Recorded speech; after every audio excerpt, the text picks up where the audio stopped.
नमस्कार दोस्तों।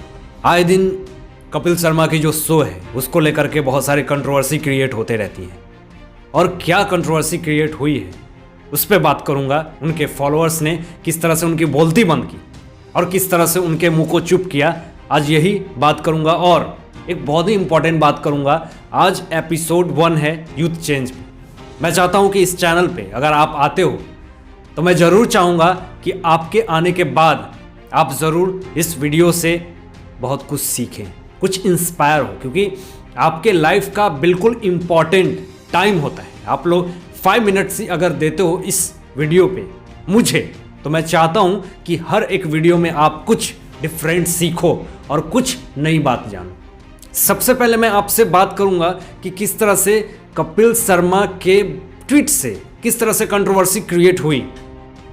उन्होंने किसान फार्मर्स को लेकर के बहुत सारी चीज़ें ट्वीट करी थी और ट्वीट में उन्होंने ये कहा कि किसान की जो आंदोलन है उससे अच्छा है उस पर बैठ कर के बात की जाए तो शायद इस मसले का कुछ भी सॉल्यूशन होगा।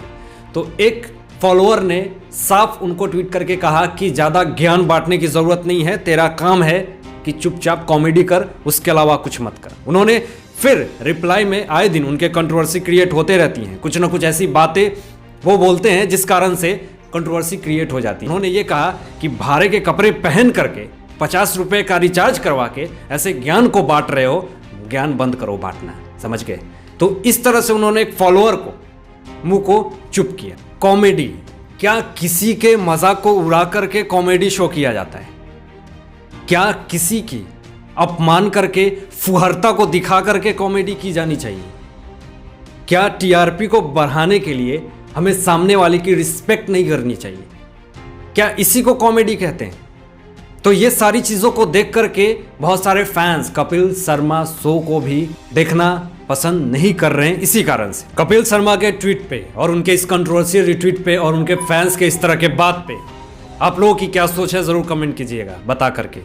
लेकिन उससे पहले मैं आज बता दूं कि पहला एपिसोड है यूथ चेंज का, जिसमें मैं कुछ इंस्पिरेशनल बातें करूंगा आप लोगों से। अगर जिन लोगों को पसंद नहीं है वो लोग स्किप करके आगे बढ़ सकते हैं, लेकिन मैं हर एक वीडियो में अपने इंस्पिरेशनल थॉट ज़रूर शेयर करूंगा। अगर अच्छा लगे तो ज़रूर कमेंट करके मुझे बताएं, ताकि मैं नेक्स्ट एपिसोड में भी कुछ ऐसी इंस्पिरेशनल बातें लेकर के आऊं जिससे कि आप लोगों को भी बहुत कुछ सीखने को मिले। दोस्तों, ये कहानी है प्राचीन समय की और गौतम बुद्ध, जो कि उस समय बहुत ही प्रचलित व्यक्ति थे और पूरे देश विदेश में उनका नाम चलता था।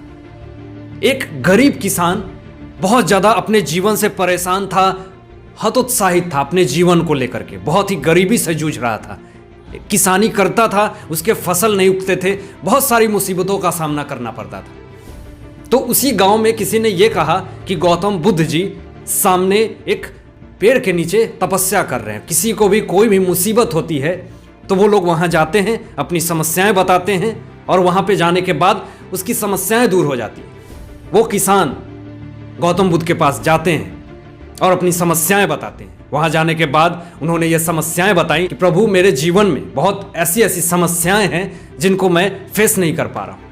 चाहे वो पत्नी को लेकर के हो, चाहे बच्चे को लेकर के हो, चाहे पैसे को लेकर के हो, चाहे किसान जो फसल उगाता है उसको लेकर के हो, बहुत सारी समस्याओं का सामना कर रहा था वो इंसान।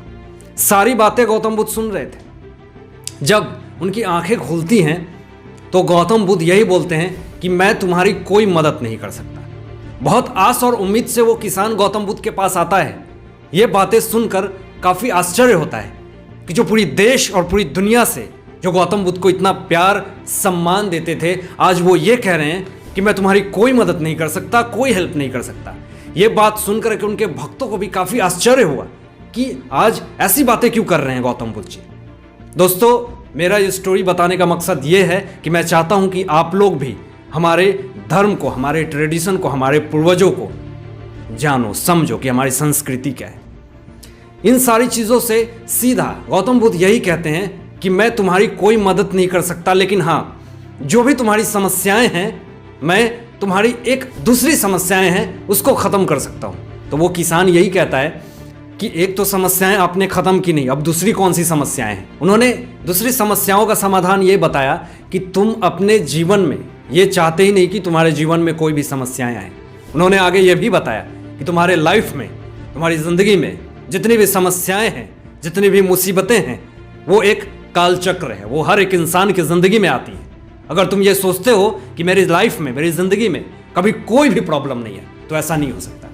जिस तरह से सूर्य और चांद का उगना तय है, जिस तरह से जिंदगी में दिन और रात तय है, उसी तरह से जीवन में मुसीबतें, परेशानी, सुख और दुख तय है। बहुत सारी चीजें महात्मा बुद्ध जी ने उस किसान को बताई। उन्होंने आगे ये भी बताया, तुम अगर ये चाहते हो कि मेरे जीवन में कभी दुख ना आए, तो ऐसा कभी नहीं हो सकता। अगर तय है कि आज सूर्य भगवान उगेंगे, तो उसी तरह से तय है कि तुम्हारे जीवन में भी समस्याएं आएंगी। बस तुम्हारे अंदर यह होना चाहिए कि तुम उस मुसीबत से कैसे लड़ सकते हो। आगे उन्होंने ये भी समझाया उस किसान को कि कभी कभी अपने पराये लगने लगते हैं, पराये कभी अपने हो जाते हैं। ये जीवन का चक्र है, कर्म चक्र है, इससे कोई इंसान नहीं बच सकता। इस मुसीबत का सामना बस यही है कि तुम इन सबको फेस करना सीख जाओ। उस किसान की आंखें खुल गई गौतम बुद्ध के इस बात से। वो बहुत ही अपने जीवन से सौभाग्यशाली फील कर रहा था कि मुझे ऐसे महात्मा का, ऐसे बड़े महात्मा बुद्ध का दर्शन हुआ।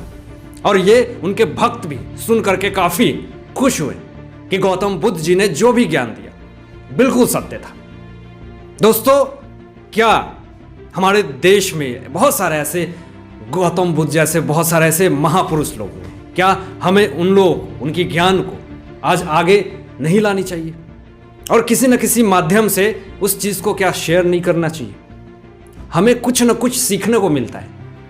आज उन सारे चीज़ों से हमें दूर किया जाता है। बहुत सारे ऐसे मैगजीन होते हैं, बहुत सारे ऐसी न्यूज़ फैलाई जाती है, बहुत सारे ऐसे निगेटिव चीज़ फैलाई जाती हैं। कभी हमारे ग्रंथों को हमारे सामने क्यों नहीं रखा जाता?